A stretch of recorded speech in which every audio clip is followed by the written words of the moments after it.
अच्छी खबर। जी हां, आपने बिल्कुल ठीक सुना। उत्तर प्रदेश के एनएचएम कर्मचारी जो लंबे समय से मानदेय का इंतजार कर रहे थे, आखिरकार उनके लिए अब जनवरी की भी लिमिट जारी कर दी गई है, जिसके बाद से काफी ज्यादा राहत भरी सांस ये कर्मचारी लेते हुए नजर आ रहे हैं। आपको बता दें कि संगठन की तरफ से लगातार प्रयास किए जा रहे थे और कोशिश की जा रही थी कि जल्द से जल्द इन कर्मचारियों का जो रुका हुआ मानदेय है वो इनके खातों तक पहुंच जाए। और अब देखने को मिला है कि संगठन के अथक प्रयास के बाद ये खबरें निकलकर सामने आ रही है कि एनएचएम के जो कर्मचारी हैं उनका जो जनवरी का मानदेय उसकी लिमिट भी जारी हो चुकी है।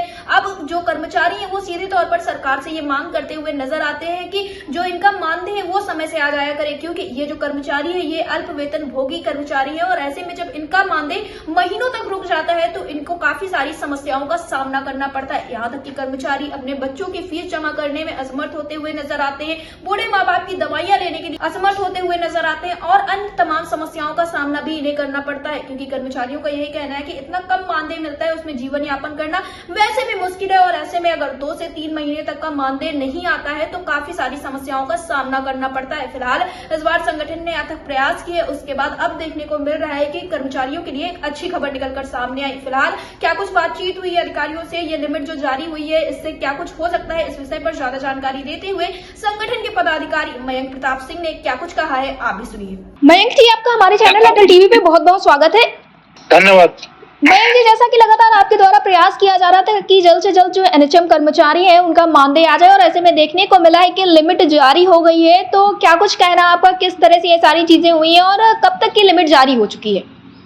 जैसा कि 22 तारीख को मैंने मैडम से बात की थी, उन्होंने बताया था कि अप्रूवल जो है हमें 25 तारीख तक मिल जाएगा इसका बजट फाइल का जी। जो प्रोसेस में था, तो 25 तारीख तक लिमिट जो है पत्र भी जारी हो गया था और पत्र जारी होने के करीब 5 घंटे बाद लिमिट भी जारी हो गई वहां से जी। और लिमिट जो दिसंबर की और जनवरी दोनों की जारी होगी, जैसा मैडम ने कहा था जी। उन्होंने बोला भी था कि सभी जनपदों को हम भी यहाँ से बोलेंगे और आप भी देख लीजिए, वहां पे बोल दीजिए कि सभी जनपद जो है 28 तक इसके बिल भी तैयार कर लें जो जनवरी के है, दिसंबर के सबके होंगे तैयार जी। तो वही चीज मैंने भी बोला था, लगातार बोला था सबको, तो लगभग जिलों में हो ही गए तैयार और दिसंबर के तो आज भेज दिए जाएंगे, कुछ में कल ही भेज दिए गए 26 जनवरी को जी। और कुछ में आज भेज दिए जाएंगे। तो वही एसएनए पोर्टल पे जितना समय लगता है 5-6 दिन का जी। तो वो समय लगेगा, तो उसके बाद में 5-6 दिन में जो है सैलरी सभी खातों में दिसंबर की पहुंच जाएगी। 2-3 दिन बाद जो है जैसे बिल भेजेंगे उसके 5-6 दिन बाद, यानी कि मान के चलिए आपके फरवरी फर्स्ट वीक में दोनों महीने की सैलरी आ जाएगी। तो कर्मचारी भी इसके लिए बहुत ज्यादा उत्साहित है, क्योंकि बहुत ज्यादा कष्ट झेला है कर्मचारियों ने जी। 2 महीने तक ये सैलरी न मिलने से जी। मयंक जी, तो क्या इस विषय में आपकी कोई बातचीत हो पाई है कि जिस तरह से इस बार विलंब हुआ है, आगे चलकर फरवरी में या फिर आगे के जो आने वाले महीने, क्योंकि मार्च में फिर एक हिंदू धर्म का एक बड़ा त्योहार होली आ रहा है, तो इस तरह की समस्या उत्पन्न ना हो, तो क्या इस विषय में भी आपकी कोई बातचीत हुई है? हाँ, ये हुआ था, तो मैं उसमें मुझे ये बताया गया था इसके क्रम में कि जनवरी फरवरी की सैलरी निकल जाएगी इजिली, समय पे निकल जाएगी जी।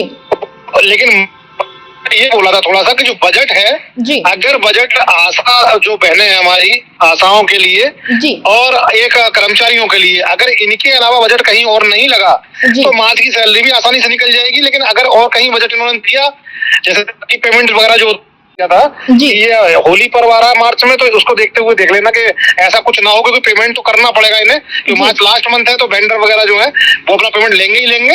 अगर ऐसा होगा तो फिर विलंब के लिए हमने पहले बोल दिया उनसे, तो उन्होंने बताया था कि ठीक है हम कोशिश करेंगे, मार्च अभी दूर है, मार्च तक कोई ना कोई इंतजाम उसका हो जाएगा, क्योंकि समय पे आ जाए सरासरी जी। मयंक जी, तो आगे इन सारी चीजों की वजह से जो कर्मचारी उनके बीच में कैसा माहौल देखने को मिल रहा है, क्योंकि लगभग 3 महीनों का मानदेय एक साथ मिलने वाला है, कई सारी समस्याएं इस बीच में उत्पन्न हुई, लेकिन अब आखिरकार आप लोगों के अथक प्रयास के बाद अब कर्मचारियों के खातों में ये मानदेय पहुंचने वाला है।